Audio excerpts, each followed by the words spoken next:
So what's up sa mga kahombre ko dyan? Makagago, what's up man naman nga pala to. At syempre mga kahombre ko, alam nyo na. So today is the day matutunghayan po natin ang the biggest disappointment sa buong social media. The biggest paawa. The biggest tinaguriang kalapangit. At ako po mismo ang nag-imbento niyan.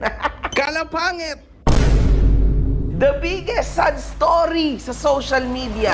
This is the rise and fall of Xander Ford.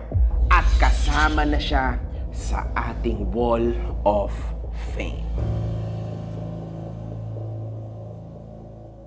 Si Marlu Salcedo Arizala, o mas kilala sa pangalang Xander Ford, ay isang Filipino social media personality na isinilang noong Mayo 11, 1998. Naging artista din si Marlu ng isang sikat na management. Sa kalaunan ng kasikatan ni Marlu, siya ay naging endorser, influencer, at makikita pa natin ito sa mga commercials at billboards. Sa panahon na yon, sobrang kasikatan talaga natamo ni Marlu sa publiko. Pero hanggang saan kaya ito tumagal at paano ba ito nagsimula?